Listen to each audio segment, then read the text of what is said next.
It's time for Tony DuMont's Game Show, where game shows are game to be shown. And here's a guy who doesn't suffer from delusions of grandeur, he enjoys them thoroughly. Please welcome Tony DuMont. Thank you, everybody! Thank you watching online, and thank you, Skippy. And I just want to say congratulations on recovering so quickly from blowing your brains out last time. Thanks, I'm glad you did as well. Well, you have to in this line of work. Welcome back to Tony DuMont's Game Show.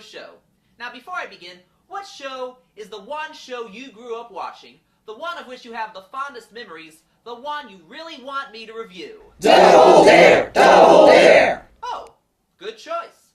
Double Dare it is. Double Dare aired for one season, from 1976 to 1977. It was produced by Goods and Todman and hosted by Alex Trebek. Tony, this isn't what they meant. It's not? They meant the Nickelodeon Double Dare. Oh. Well, they should have been more specific.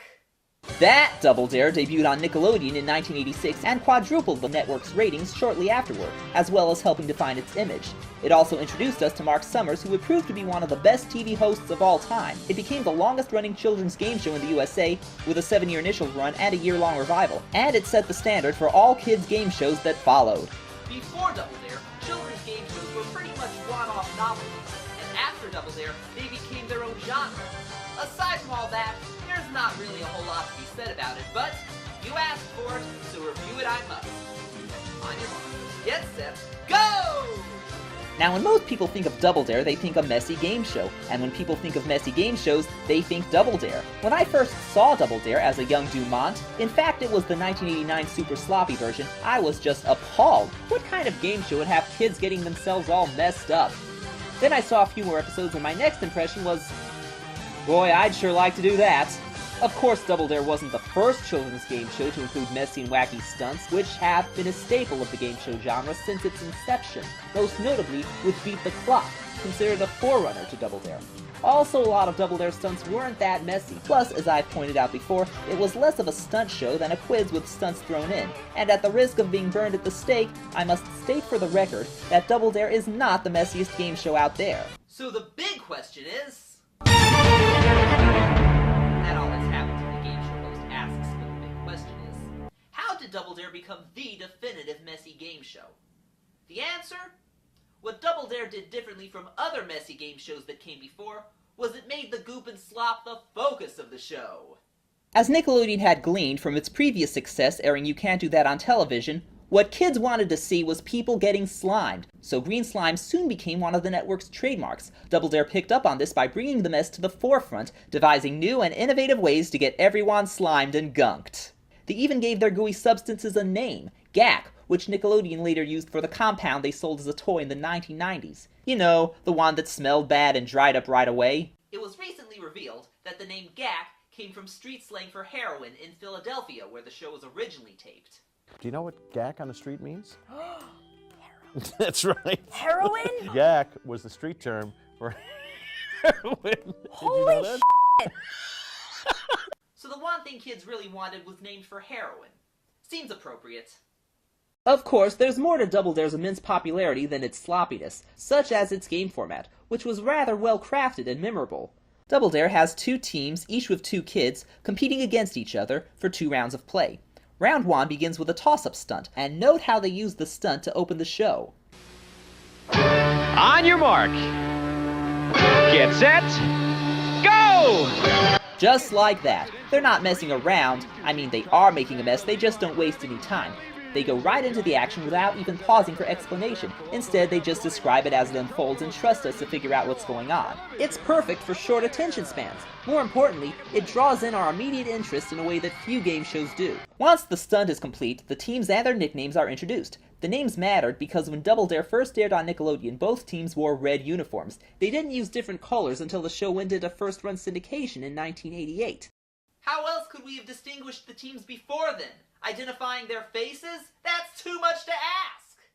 But nothing wrong with using team names. In fact, it was part of the fun seeing how creative the teams could get with their names. The host, Mark Summers, can explain the rules better than I ever could, so I'll let him do the honors. I'm going to be asking you a question, and if you don't know the answer or you think the other team hasn't got a clue, you can dare them to answer it for double the dollars. But be careful, because they can always double dare you back for 4 times the amount, and then you either have to answer that question or take the physical challenge. Perhaps I should elaborate. While in control, your team is asked a series of questions worth $10 each. A right answer gives your team the cash and allows you to keep control, while a wrong answer gives control to your opponents. If you dare your opponents, and if they get it right, they get $20 and control. If they get it wrong, you retain control and get the cash, since there was a dare involved. But if they double dare you back, the value increases to $40, and if you answer the question, the same rules as a dare apply.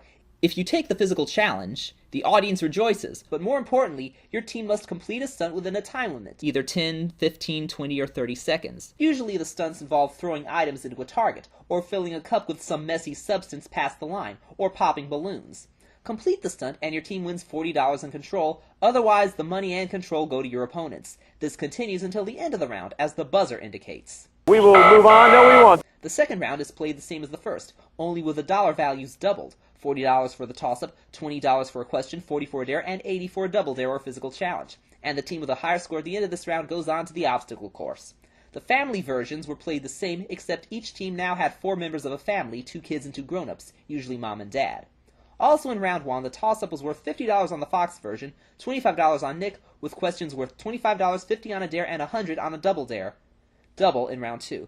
The Fox version had 2 members of each team, 1 grown-up and each child, competing in each of the toss-ups, while each physical challenge required all 4 family members. The Nickelodeon format had 1 kid and 1 grown-up in round 1's toss-up and physical challenges, while the round 2 toss-up and physical challenges had all 4 members. It's a good front game, easy to understand, and the physical challenges provide a neat twist on the Q&A format, as does the option of daring or double daring your opponent, which turns a childhood taunt into a strategic move, luckily stopping at double dare before the game completely devolves. I dare you! I double dare you! I triple dare you! I quadruple dare you! I dare you times infinity! I dare you times infinity plus 1! So if you happen to know a really obscure answer, it pays to dare your opponents, because either they get it wrong and you get twice as much money, or they double dare you back and you get 4 times as much. However, this strategy was only sporadically employed. I suppose this just isn't the type of game show that calls for exploiting your opponent's weaknesses. The spirit of the game is all about having fun, and getting yourself messy is part of the fun, which brings me to the physical challenges. Double Dare successfully blends questions with stunts by using the latter to determine control of the former, and requiring players to choose between the two. However, it seems as though the players were intentionally given a really obscure question now and then to ensure that players would take the physical challenge. And no one complains about that, because the physical challenges are what people wanted to see. And the contestants certainly wanted to do them. I think some of them even took the physical challenge when they already knew the answer to the question. They were pretty much what you would expect in terms of game show stunts, some goofy, some really challenging, and some messy. Really, really messy. At first they weren't all that impressive given the show's low budget, but that didn't matter, especially when the big messes were made. As time passed, Double Dare gained more popularity and a bigger budget, so the stunts got bigger and messier and more complex, and the simpler stunts, especially the cleaner ones, eventually got phased out. But overall, the stunts were just plain fun to watch, and those watching at home wanted to do them as well. I do have one nitpick with the front game, however. That is, when you're playing to an unspecified time limit, and there's no indication as to when time is running out, this happens. In 1969, who became the first African-American woman to serve in the U.S. Congress? Would take you to $250, or you could dare the Clarkmeisters. Dare. Now worth $50 to you. Year was 1969. Who became the first African-American woman to serve in the U.S. Congress? Or you could double dare them back. Double dare. Now worth. Oh, the answer is Shirley Chisholm. Remember that? That sound means it's the end of round 1. Just because time was running out doesn't mean you couldn't squeeze in a quick physical challenge. Or what if the team was going to answer that question? Couldn't you have given them the opportunity? Anyway, that's just me fulfilling my kvetching quota. On your mark, get set, go! We move on to the end game, the obstacle course. There are 8 obstacles which the players take turns negotiating. To complete each obstacle, you must collect an orange flag, which is either at the end of the obstacle or hidden for you to find, and pass it to your partner before he or she may move on to the next obstacle. The team has 60 seconds to complete the course. Each obstacle wins each of the team members, or the whole family, an increasingly valuable prize, with a grand prize for all 8, usually a trip. Some of the more famous obstacles are the wonton human hamster wheel, where one player runs up the wheel to light up 6 boxes, and when that happens, a boxing glove with a flag drops down to the next player. The Blue Plate Special, where you have to search through some sort of food item for the flag, the Ringer, where you have to squeeze through a giant ringer and slide down a ramp on the other side, the Tank, where you had to wade through a giant tank that could be filled with anything, and the Sundae Slide, which required players to slide down into what was supposed to be a giant sundae, but really looked like just a mound of whipped cream. Yet that was not as noteworthy as the giant slime-covered ramp players had to traverse beforehand. The key to this was keeping your feet on the sides, or else you could kiss that trip to Busch Gardens goodbye, as Mark himself noted. The one that'll hurt you the most, though, is when you put your foot in the chocolate pudding. You're dead meat if you touch that. Of course, when you've been running through a whole bunch of slop, you tend to lose your footing anyway. But that wasn't the only obstacle known for being a killer. The searching obstacles also crushed many hopes, probably because the flag would have been slung aside with a goop, or else it got stuck to the obstacle itself, thus requiring players to literally dig deeper. The prime example was Picket, which required players to pull the flag out of an oversized nose. Aside from fulfilling the recommended dose of gross-outs, it's where a great many obstacle course runs met their untimely demise. Talk about losing by a nose. Sure, it helped to stay underneath the nose so you could look up and dig through both nostrils at once, but it was still hard to see up there, and the young contestants' arms were often too short to reach all the way. You could argue that winning a Q&A front game doesn't automatically translate to success in an end game consisting entirely of physical activity. However, Double Dare has been established to require physical ability as much as a basic grasp of grade school level trivia. Plus, the obstacles were never really physically demanding, with the exception of some of the bigger obstacles in the Nickelodeon family version, which were usually given to the dads. But even if the obstacle course wasn't completed as often as it should have been, it was still a fun, exciting, and memorable endgame that fit the show perfectly. Overall, the gameplay was easy to understand, yet unique enough to stand out and constantly fun and exciting, which a children's game show should be. Another key to its success was its on-air talent, especially the host, Mark Summers. He did some announcing work before Double Dare, but this was his first hosting gig, and his success here led to him becoming one of Nickelodeon's most prominent personalities, and an accomplished host of both kids and adult game shows. Much has been said about the fact that he turned out to have OCD, and fans have praised him for having the courage to host a total gunge fest. Mark Summers, on behalf of children everywhere, I give you the honorary Dude You Got Balls Award. You deserved it, man. You deserved it. But Mark himself has stated that we shouldn't make too much of a fuss over his OCD because it didn't get in the way all that much. He enjoyed this hosting gig and it showed. He could relate to the young contestants without talking down to them, and he even threw in some cultural references for the grown-ups who happened to be watching without going too far over the kids' heads. Who plays Donna on Beverly Hills 90210? Tori Spelling? Is right. Tori Spelling and $100, $575. That must have been a really tough audition. Hi there, I'm the producer's daughter. Let's see. Do I get the part? What do you think? Riley's, what Charles Dickens character has the same name as Miss Vicky's former husband? Tiny Tim? You are right. You've taken the lead by $100. Oh, tiptoe through the gardens. And this is what enabled him to make the show his own. Of course, he had help from the show's personnel, such as the announcer Harvey and the assistants such as Robin, the only one to stay with the show throughout its original run. They interacted quite well with Mark while injecting their own personality, and they helped elevate Double Dare above a mere slop orgy. Of course, Double Dare has gone through many changes throughout its long run. So the other big question is... I brought that on myself. How do the different versions of Double Dare compare? Do they each have the same share of flair, or does one have more to spare? So for those who care, I do declare, this is the evolution of Double Dare! Tony, that rhyming bit is just not working. Au contraire, mon frere, it is my savoir-faire. For its first 2 seasons, Double Dare was produced for Nickelodeon at WHYY Studios in Philadelphia. The show is a bit unpolished, as you can expect from basic cable in its formative years, but even with its low budget and relatively small set, it holds up pretty well, even to this day. I would even say that those episodes, like many others from Nickelodeon's pre-Golden Age, have a certain charm to them that can't be found in shows with higher production values. 90s Nick may be all that, but 80s Nick is certainly not to be counted out. Their shows of that period had to create just as much energy and excitement as shows with higher budgets. Then, in the summer of 1987, Nickelodeon aired a weekend version called Super Sloppy Double Dare, although this edition was really only slightly sloppier than the original. There weren't a whole lot of differences, except that this version was produced in New York City, and the set had better lighting. Also, near the host's lectern is a bin of letters from home viewers. Before each physical challenge, one of these letters was drawn, and if the challenge was completed, the person who sent that letter won an Etch-a-Sketch animator. Otherwise, they won a Double Dare t-shirt. But overall, it wasn't too special, although it did have its share of memorable moments. In the fall of 1987, Fox partnered with Viacom to distribute the series, making Double Dare the first game show to go from cable to syndication.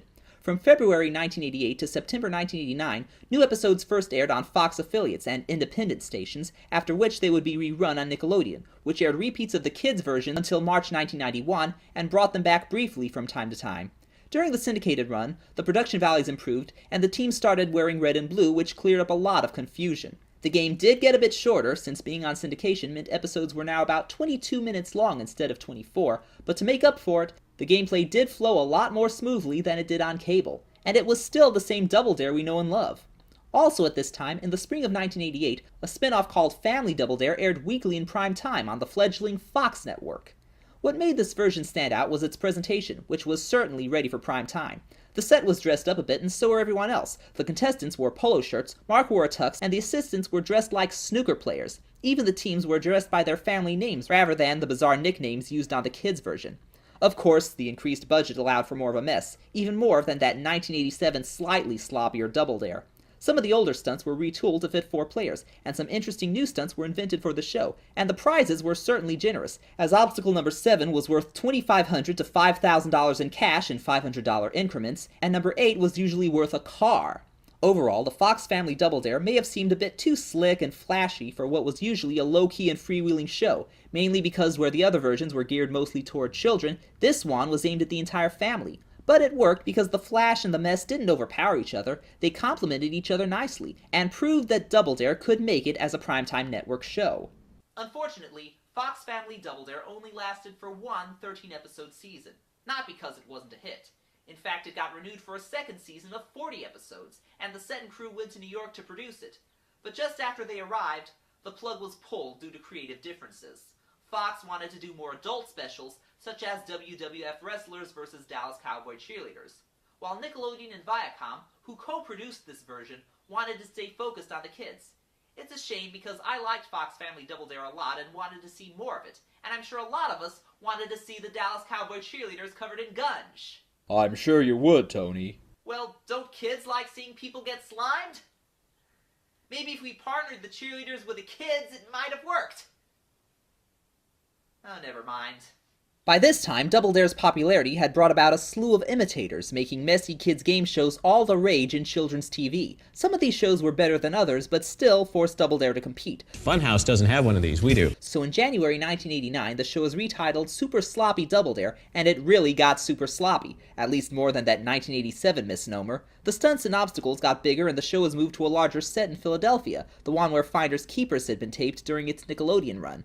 Later that year, production shifted to Universal Studios Florida, where Nickelodeon was soon to open its very first production studio, but when they arrived, they had to shoot on a separate soundstage because Nickelodeon Studios had just started building at the time. The move not only allowed for a bigger and brighter set, but also gave Mark a new running gag.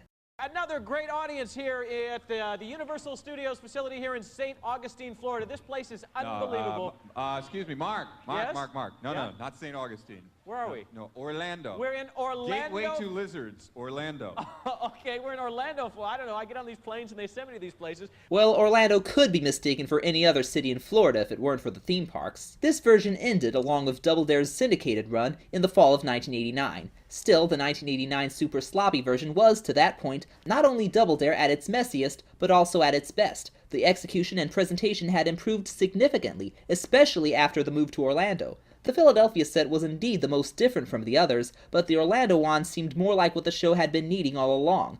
Also, it was during the 1989 Super Sloppy format that the show had a lot of themed episodes, more than any other version did, which kept things interesting, but wasn't done so often that it became gimmicky. The next year, when Nickelodeon Studios was finally open, Nickelodeon decided to bring back Family Double Dare, only this time more like the kids' version, as it was meant to be, and of course, even messier. Yet for the first season they kept a few parts from the Fox version, such as the clock and the logo on the shirts and a car as the grand prize. The show was still at its peak of popularity, and even with the improved production values, they retained some of the spontaneity of the early years. After one season of this, the show went on hiatus for a year while Mark hosted the audience participation show What Would You Do? Still, 2 special Double Dare episodes were produced. These specials had teams consisting of 2 kids and 2 celebrities. The first one had basketball stars, and the other had stars from Nick's shows, in a boys against girls match with Mark chauvinistically siding with the males. I'll help you every way I can.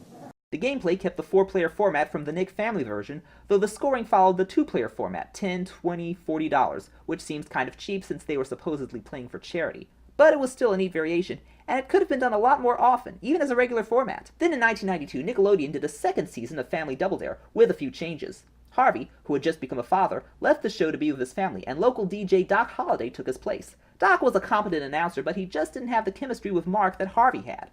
Another change was that the grand prize for the obstacle course was a trip worth a few $1,000s instead of a car, which seems like cost-cutting. But the main feature of this season was that it built up to a 1-hour tournament of champions at the end. The 2 teams from the season who answered the most questions correctly in the front game, known as the Brains, qualified, along with the 2 teams who completed the obstacle course the quickest, called the Bronze. In the tournament, the Brains faced off against each other in a single round, as did the Bronze, and the winners of both rounds played a full game against each other for a trophy and the chance to run the obstacle course, which was for a car. The tournament was fun, yet didn't seem to add that much to the show and might have just been there to compensate for the budget slashing. But even if Double Dare seemed to jump the shark a bit this year, it was still a very enjoyable show. Sadly, this would prove to be the end of the original Double Dare, save for 6 years of repeats of the Nickelodeon family version. So it's late 1999, my love for children's game shows has been reawakened, and I hear Nickelodeon is bringing back Double Dare. I am just elated!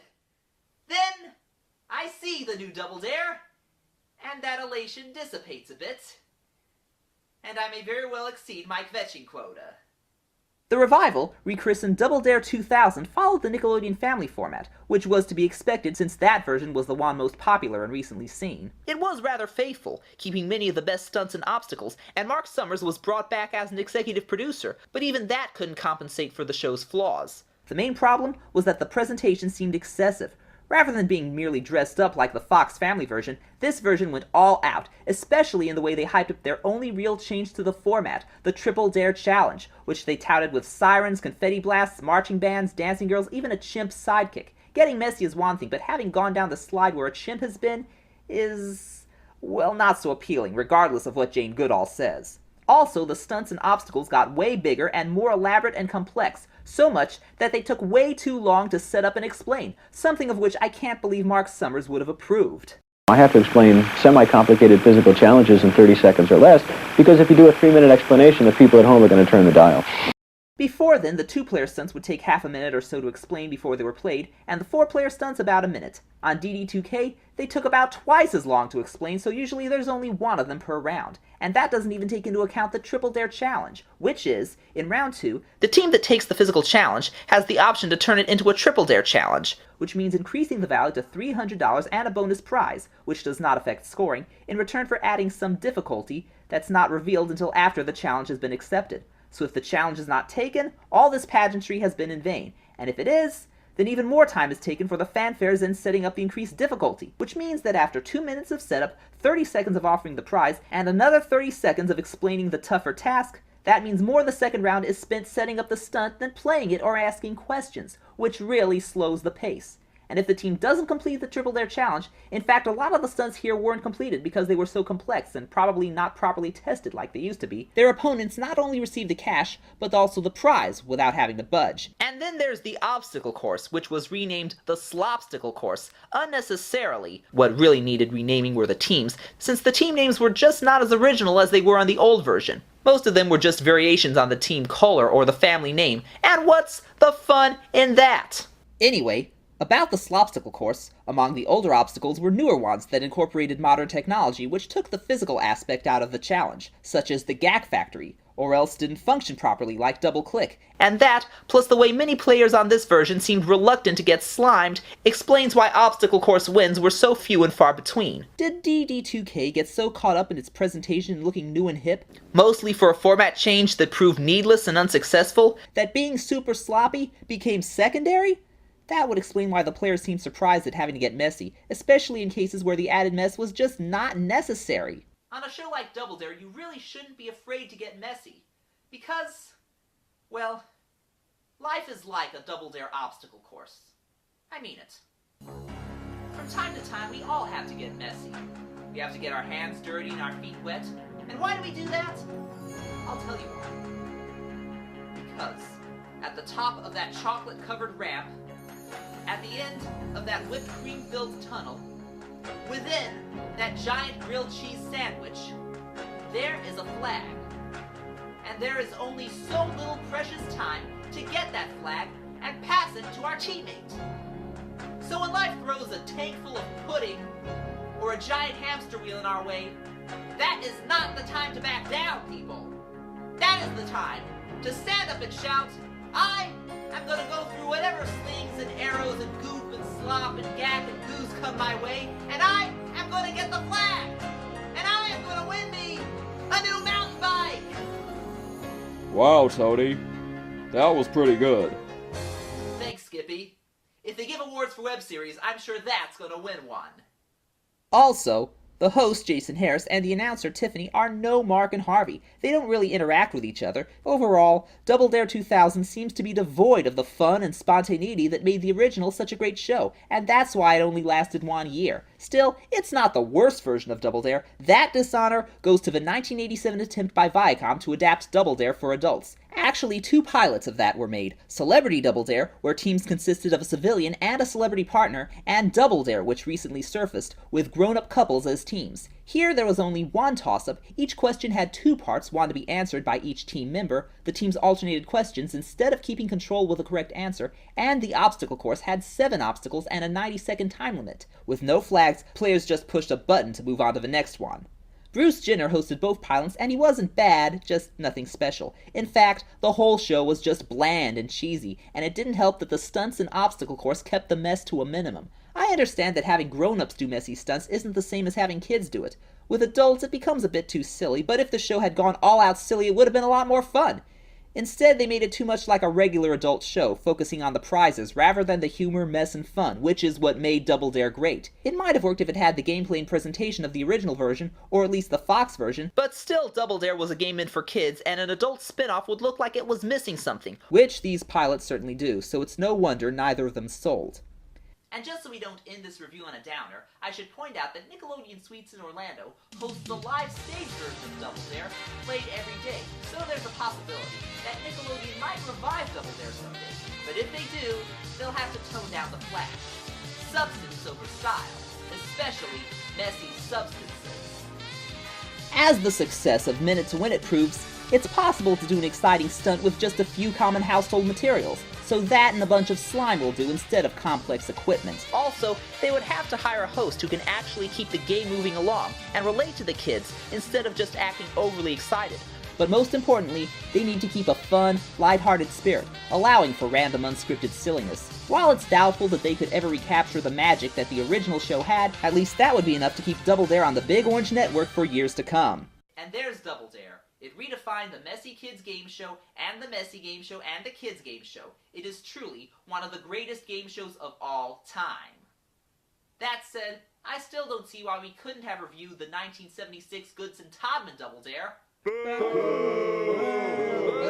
it wasn't so bad. It has its moments. It's remembered by game show fans. It was even rerun on GSN a few times. Enough, Tony!